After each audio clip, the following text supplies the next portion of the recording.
안녕하십니까. 저는 담임 목사님의 7월 20일 그건 진짜 이유가 아니다 라는 설교 말씀으로 묵상을 나누려고 합니다. 히브리서 12장 1절 이러므로 우리에게 구름같이 둘러싼 허다한 증인들이 있으니 모든 무거운 것과 얼매이기 쉬운 죄를 벗어버리고 인내로써 우리 앞에 당한 경주를 하며. 요즘 저의 입에서 자주 나오는 말이 있습니다. 왜냐하면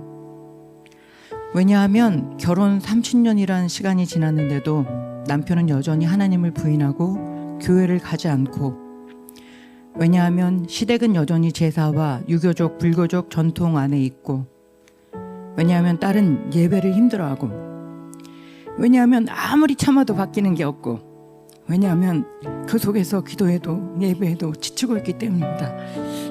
하지만 히브리서 12장 1절은 제게 묻습니다. 너는 도대체 무슨 짐을 지고 무엇에 얼매인 채 달리고 있니? 모태신앙인 저는 지금까지 신앙인의 본을 보여야 한다는 무거운 책임감을 짊어지고 살았습니다.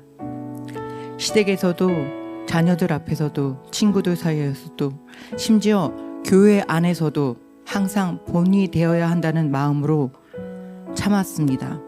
그런데 그 수고가 오히려 제 마음을, 제 상황을 점점 더 무겁게 만들었습니다. 시댁에서 참으면서 시댁의 일들을 다 했던 그 상황들이 그리스도인의 행위로 하나님께 영광을 돌리다는 그 저의 참음이 모든 시댁의 일들을 세 며느리 중에서 저만 감당하게 하는 그런 상황으로 만들어 갔습니다.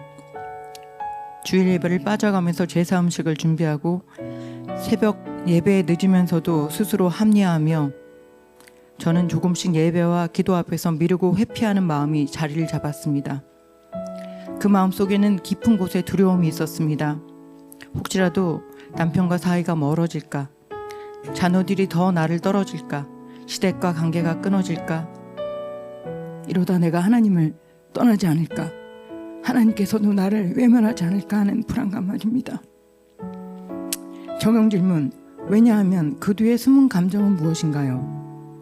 사람이 마음으로 자기의 길을 계획할지라도 그의 걸음을 인도하시는 이는 여호와시니라. 잠언 16장 9절.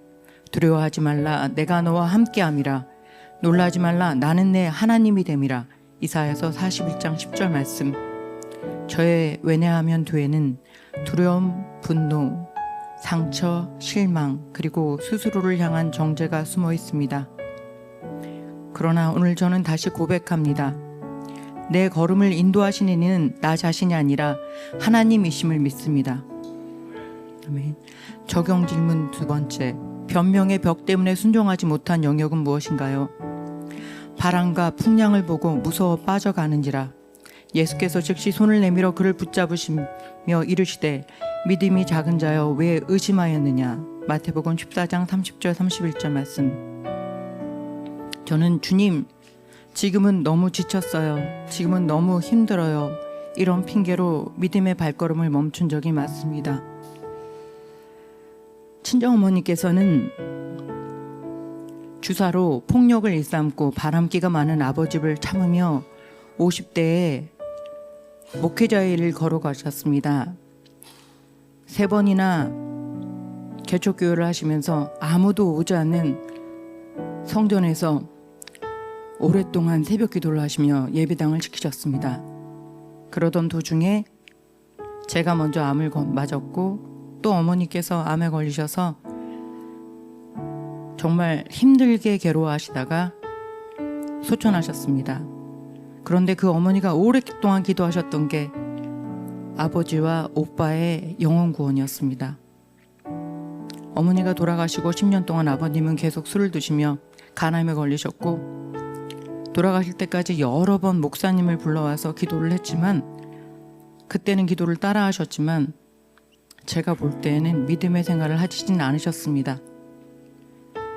결국 마지막에 믿음의 요양원에서 간암으로 숨을 멈추셨습니다. 어머니가 돌아가시고 그렇게 오랫동안 기도했던 오빠는 아직까지도 하나님을 멀어져 있고 경제적으로 모든 것이 피폐한 상황에 제 연락을 끊고 어딘가 숨어 있습니다. 이런 모든 상황 속에서 저는 믿음의 길이 무엇인지 질문이 될 때가 많았습니다.